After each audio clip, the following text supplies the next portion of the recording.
안녕하세요. 만나서 반갑습니다. 역사가 김영주입니다.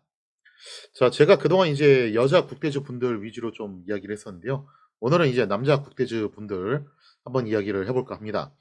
김우진, 이우석 두 분과 관련된 이야기인데, 김우진 선수보다는 이우석 선수를 좀 중심으로 이야기를 해보도록 하겠습니다. 김우진 선수 같은 경우 진짜 현존 남자 랭킹 1위시고, 사실상 우리나라 양궁 거의 뭐 최고 존엄이라고 보셔도 손색은 없습니다. 그야말로 이제 호날두와 메시에 비견될 만한 그런 실력을 가지신 분이죠. 여자 쪽에서는 안산, 남자 쪽에서는 김호진 이렇게 각기 이제 양대 산맥이라고 보셔야 되는데, 이 김호진 선수 같은 경우는 그래도 좀 연차가 꽤 되시는 선수죠.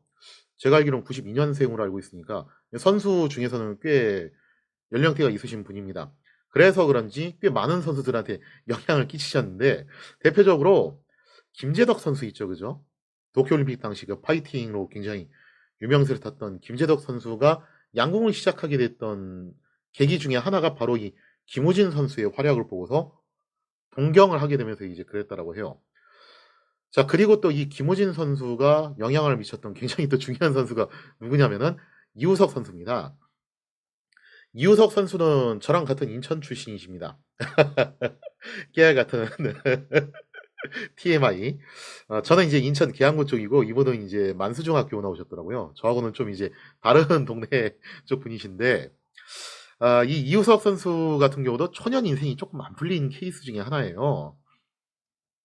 일단 고등학교 시절에 유망주로 평가를 받았고, 그래서 2014년에 유명한 팀이죠. 코오롱 팀에 영입이 됩니다. 여기까지는 참 괜찮았는데, 당해년도에 있었던 아시안 게임 인천에서 열렸죠. 여기에 출전권을 못 따네요. 아쉽게도.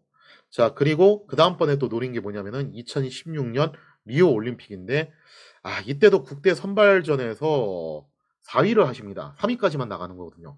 정말 이 한 끗 차이로 리오 올림픽을 출전을 못 하게 됩니다. 왜 이렇게 아시안 게임 올림픽에 목을 매야 되냐? 대한민국 남자로 태어난 이상 피할래야 피할 수가 없는 관문이 있죠. 바로 군대 문제. 그 군대 문제 때문에 그래요. 김우진 선수 같은 경우는 리올림픽에서 단체전 금메달을 따셨어요. 그래서 뭐 군대 문제를 깔끔하게 해결을 하셨는데, 이우석 선수는 벌써 두 번이나 이 기회를 놓쳤단 말이죠. 그래서 반드시 이제 잡아야 되는 기회가 뭐였냐면은 2018년에 있었던 자카르타 팔렘방에서 열리는 아시안 게임이었습니다. 바로 이때가 이제 인생 기로에 놓이게 되는데요. 일단 이우석 선수가 2018년에 상무에 입대를 하십니다. 일단은 상무에 입대를 하시고요. 자, 그리고 이 자카르타 팔렘방 아시안 게임에 출전을 하는데, 단체전이 됐든 개인전이 됐든 하여튼 금메달 따면은 조기 전역이 가능하죠. 그리고 우리나라 양궁의 실력을 생각해 보면은 뭐 그렇게까지 꿈 같은 이야기는 아닐 거예요. 그런데 이 자카르타 팔렘방 아시안 게임은 우리나라 남자 국대제 입장에서는 사실 좀 어두운 역사입니다. 왜 그러냐? 와, 이거 우리나라 그 양궁 팀이 남자 팀들이 두 번이나 고배를 마셨는데요. 언제 이제 고배를 마시게 되었냐? 2014년 인천 아시안 게임 이게 홈그라운드였죠. 그런데도 불구하고 여기서 중국 팀에게 발목을 잡힙니다. 그때 은메달로 밀렸어요. 그리고 이 자카르타 팔렘바에서 열렸던 아시안 게임 다시 이제 권자를 탈환할 수 있는 기회가 왔는데, 여기서는 또 이번에 대만 팀한테 발목을 붙잡히게 돼요.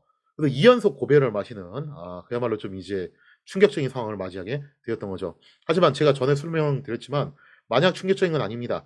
양궁은 이미 상향 평준화가 돼 있는 상황이고, 사실 중국 팀의 실력은요 아시아 내에서는요 적어도 한국 다음 가는 순위예요. 그리고 대만, 일본도 상당히 잘합니다. 요새는 동남아시아 국가도 이제 만만하게 볼 수가 없어요. 이미 한국의 선수들이 각 나라에 코치로 진출한 지가 꽤 됐기 때문에 중국 팀도 실력이 상당히 많이 올라와 있는 상황이고, 대만, 일본도 마찬가지입니다. 그래서 이때 2연속으로 그렇게 고배를 마시게 되었죠. 물론 이번에 항저우에서 열렸던 아시안 게임에서 다시 한번 이제 권자를 탈환하는데 성공을 하게 됩니다. 자, 이렇게 남자 단체전에서 고배를 마신 이호석 선수. 여기서 이제 비상등이 켜지게 된 건데, 인생 플랜에 이제 비상등 깜빡이가 켜졌어요. 하지만 기회가 완전히 끝난 건 아닙니다. 개인전이 남아있어요.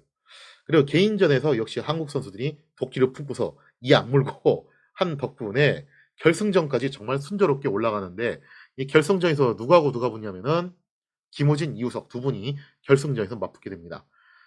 집안 경사가 일어난 거죠. 같은 한국 선수끼리 이제 금은 경쟁을 펼치게 된 건데 보시는 분들 입장에서는 이제 마음 편하게 보셨을 거예요. 침대에 누워 있는 것처럼 마음 편하게 '아 이건 져도 무조건 은메달, 금메달이 확보가 된다.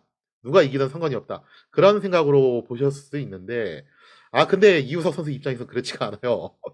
무조건 여기서 금메달을 따야 되는 상황이 되었던 겁니다. 자 이렇게 해서 이제 양자간에 붙게 됐는데 다시 말씀드리지만 김호진 선수는 이미 리오 올림픽에서 금을 획득을 했어요.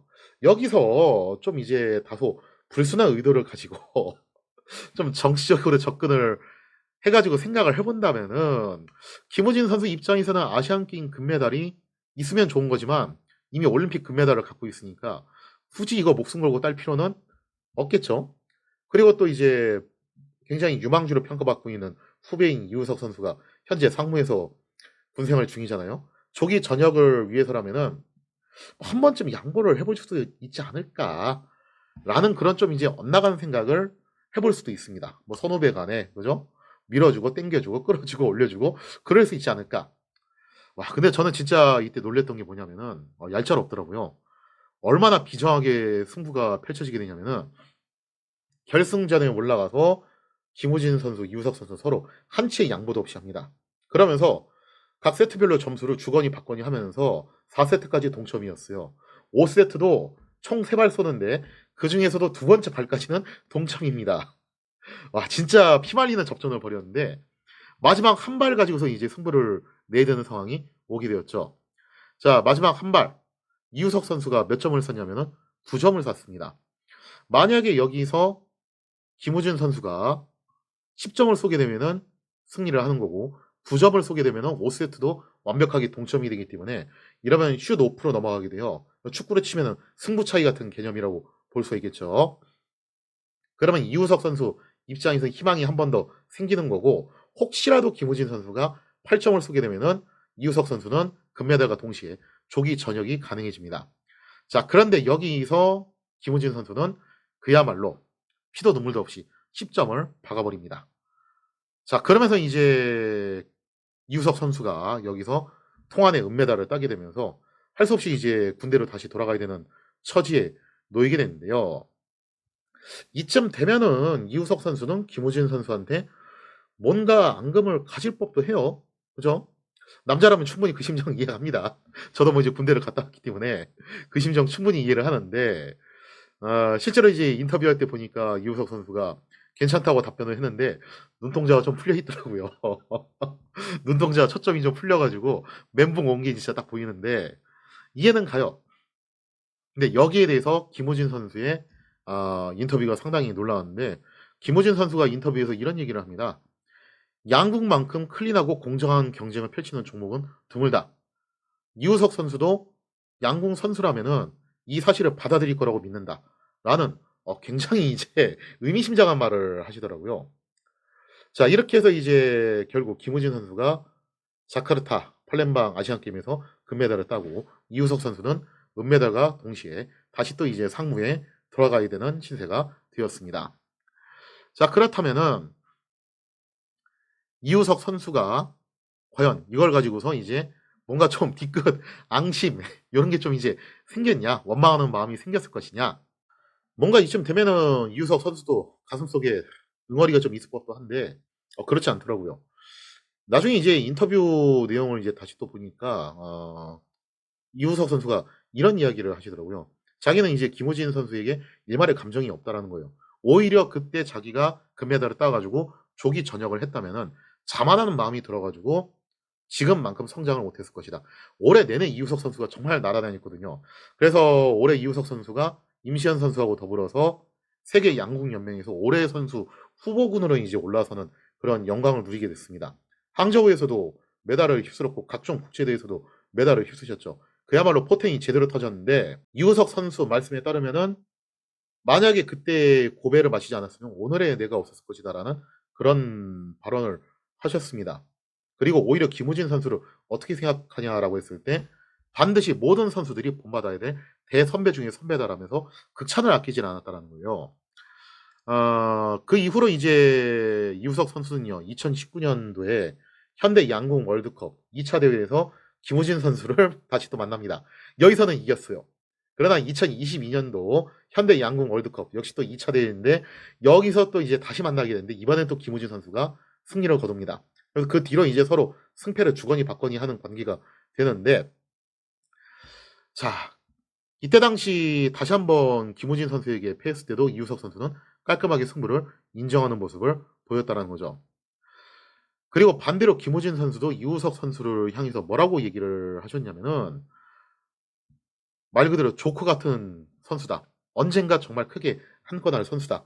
그런 대단한 극찬을 아끼지 않았다라고 합니다. 그래서 그때 자카르타 팔렘방 때도 이기긴 했지만 승부의 세계는 비정한 거죠. 그죠? 그래서 비정하게 이기긴 했지만 김우진 선수도 좀 마음 한켠에는 조금은 미안한 감정이 있었는지 원래 이제 양궁 선수들이 금메달 따고 나면은 세레머니를 해요. 세레머니를 하는데 그거를 이제 생략을 하셨더라고요. 자, 그리고 나서 그 이후로도 이우석, 김우진 두 선수는 계속 서로 선의의 경쟁을 하면서 끊임없이 성장을 해 나가는 모습을 보이고 있습니다. 양궁은 사실 엘리트 스포츠인 것도 있고 양궁은 개인전도 중요하지만 사실 그보다 더 중요한 게 단체전이에요. 단체전은 양궁의 꽃이라고 부르게 되는데 그래서 선수들 간의 관계가 그런 경우가 많아요. 개인전에서는 경쟁자가 되지만 단체전에서는 서로 팀워크가 굉장히 중요합니다. 근데 만약에 우리나라 선수들이 개인전에서 상대방한테 졌다고 서로 좀 앙심을 품거나 마음속에 그런 이제 원망하는 마음을 갖거나 그렇게 된다면은 단체전에서 그런 팀워크를 절대로 발휘할 수가 없습니다. 현재 우리나라는 올림픽에서 단체전 거의 연승행진을 계속 이어나가고 있는 나라예요. 그게 가능한 이유는 서로 간의 결속력과 팀워크가 대단히 단단하기 때문에 그래요. 그래서 이거 안산 선수님도 그런 말씀을 하셨는데 원망할 대상은 자기 자신이고 라이벌도 자기 자신밖에 없다. 라는 말씀을 하셨어요. 아마 이거는 다른 선수분들도 마찬가지일 거라고 보고 있습니다. 엘리트 스포츠인 만큼 어린 시절부터 아마 그런 식으로 교육을 받았을 거예요. 승부의 세계는 비정하다. 공과 사를 구분해라. 사적으로는 서로 친하게 지내되 승부의 세계에서만큼은 선후배, 친구, 동료 그런 거 없다. 비정하게 승부를 해라. 그러나 팀워크, 단체전에서는 이 팀워크를 최대한으로 발휘를 해야 된다. 아마 그런 식으로 어릴 때부터 계속 교육을 받았을 것이고 그런 부분들, 멘탈리티적인 요소들이 완성된 분들이 국대에 들어가시기 때문에 절대 이분들이 이 비정한 승부의 세계에서 패했다 해서 상대방을 원망하거나 앙심을 품거나 그러지는 않을 것이다라고 보고 있습니다. 자, 이처럼 승부의 세계는 정말 잔혹하고 비정하죠. 하지만 김우진과 이우석 두 선수는요. 어떻게 보면 2018년도에 이런 비정한 승부를 벌였기 때문에 오히려 지금의 위치에 올라설 수 있지 않을까라는 생각을 하고 있습니다. 그래서 요거는 진짜 제 개인적인 소망이에요. 제 개인적인 소망이 있다면은 지난번 그 항저우 아시안 게임 때도 결승전에서 여자 결승전에서 안산 선수님하고 임시현 선수하고 맞붙었거든요. 근데 임시현 선수가 이때 당시 이제 완벽하게 퍼펙트하게 안산 선수님을 이겼는데 여기에 대해서도 역시 안산 선수님도 딱히 뭐 특별하게 앙심을 품거나 그러진 않습니다. 만약에 그랬으면은 그 다음번에 벌어졌던 아시아 선수권 대회에서 단체전 팀워크가 나올 수가 없어요. 그렇게 될 경우에는. 절대 그런 일은 서로 일어나지 않는다라고 보시면 될 것 같아요. 근데 그때 이제 표정이 살짝 안 좋았다 그런 평도 있는데 안산 선수님이 두 가지예요. 하나는 안산 선수님이 올해 내내 컨디션이 안 좋았어요. 이건 본인 스스로도 이제 그렇게 말씀하셨고 그다음에 또 하나가 이제 뭐냐면은 그냥 자기 자신에게 화가 난 거예요. 그거는 더 잘 쏠 수 있었는데 못 쐈던 거. 선수분들이 표정이 안 좋은 건 되게 다 자기 자신에게 화를 내는 겁니다. 양궁 선수들은 그런 멘탈리티를 보유하고 계세요. 아무튼간에 제가 이제 개인적인 희망이 있다면은 내년 파리 올림픽에서 여자 결승전에서는 안산 임시현 두 분이 붙고 남자 결승전에서는 김우진, 이우석 두 분이 붙고 그럼 또 이제 나머지 분들한테 좀 죄송한 발언이 되려나? 하여튼 개인적인 그런 뭐 희망사항도 있습니다. 그렇게 해서 다시 한번 이제 리턴 매치 해보면은 이것도 나름 의미 있는 경기가 되지 않을까 뭐 그런 생각도 해봅니다. 아무튼 앞으로도 김우진, 이우석 두 선수가 승부의 세계에서 선보일 그야말로 비정한 소리가 나는 화살이죠. 하지만 이런 비정함이 묻어있는 화살을 쏘시기 때문에 또 이 자리에 올 수 있었던 것이고 앞으로도 계속 이제 이런 멋진 모습들을 서로 보여주셨으면 하는 바람을 갖고 있습니다. 자, 그럼 이 시간 이야기에서 마치겠습니다. 감사합니다.